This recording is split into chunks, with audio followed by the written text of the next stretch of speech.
Hi guys, Gianna here. Run solo. Something that I want to talk about is victimhood, and we'll just call it the blame game. A lot of us, in our lives, we learn lessons and we choose these people, and we have soul contracts like with our parents, our siblings, our friends, everybody, every single person that we come into contact with. Free will and series of events, but really everything that, like, our conditioning, we pre-chose before we incarnated, and we chose our parents, and we choose all these people that come and have this huge impact on our lives, and whether it be through perceived negative experiences or perceived positive experiences, we choose them. We choose this. You chose it. I chose this. And something like when we get conditioned and have these big impacts on our lives through perceived negative experiences, we get molded into these different beings. Like, they mold us. They think of each pain and each hurt as a chip at your ice block, the ice block that is you to make this piece of art or a sculpture that is going to be you after you've had all these chips and that make you. So, and what a lot of us do is we tend to blame and other people, and we get stuck in this victimhood vibration of blaming our parents, blaming our siblings, blaming our partners, blaming other people for ways that we are, for our actions and for our thoughts and for our feelings, when in reality we're in control of that the entire time, and we're choosing how to react, and we're choosing how to be, how to feel. And not that, some things that we experience hurts, it hurts, and it doesn't make what they did okay, and it doesn't make it cool. It's not cool. It's not cool, guys. It's not cool. But, it doesn't make it okay, and we're not condoning it when we step outside of victimhood and forgive and let go. We're not condoning it, but, we're taking back our power, and we're being in control of our emotions. And something that I know, I've struggled with is stepping back from my own situations, and being humble enough to see past my own ego. And that's part of being human, is learning to deal with your ego.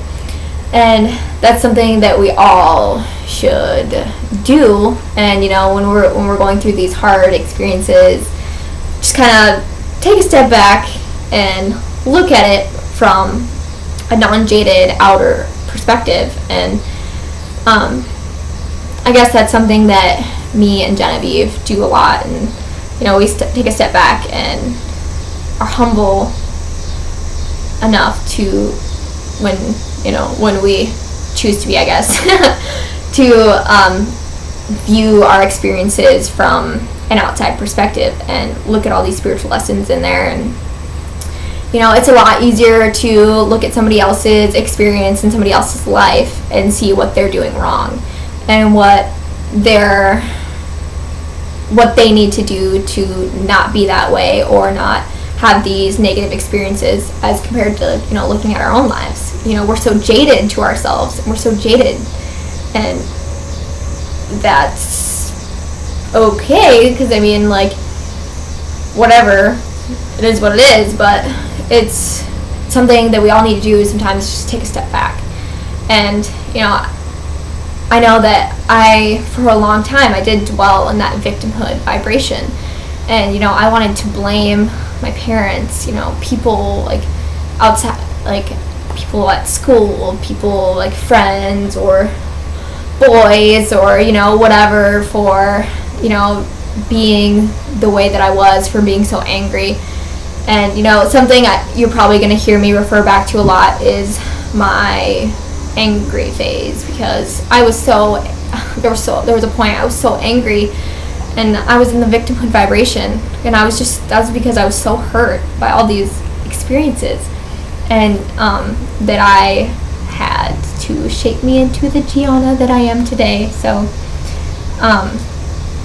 something that we need to realize is these people that bring us these experiences and make these huge impacts in our lives is that they're also conditioned. They've also been wounded. They have wounds too, and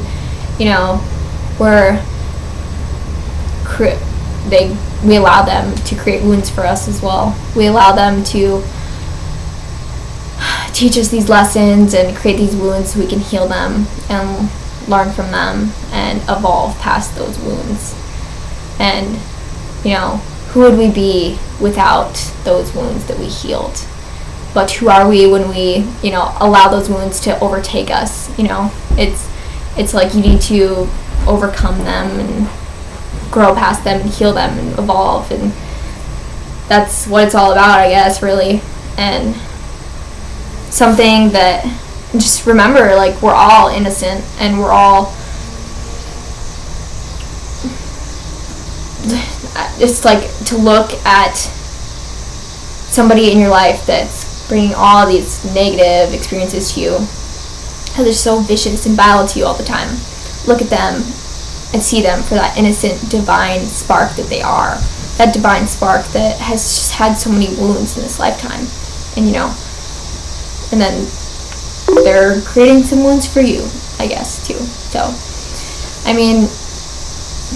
it's hard to see, like, when somebody's, creating when a divine spark that is wounded, and they come to you, also a divine spark, to create these wounds. It's so easy to, sling mud and be vile and vicious right back. But, it's just gotta come to a point where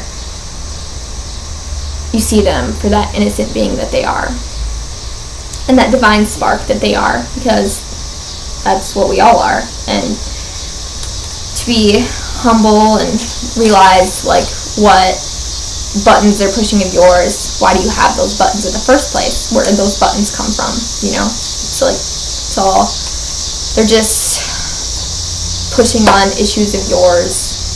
But if that issue, like, wasn't there, then it wouldn't bother you. You wouldn't be upset. You know what I'm saying? But next time you find yourself wanting to blame someone, or I wouldn't be so miserable on the inside if my parents didn't freaking beat my butt when I was little. If I didn't have an abusive parent, I wouldn't, or I wouldn't be the way that I am now. I wouldn't be so unhappy if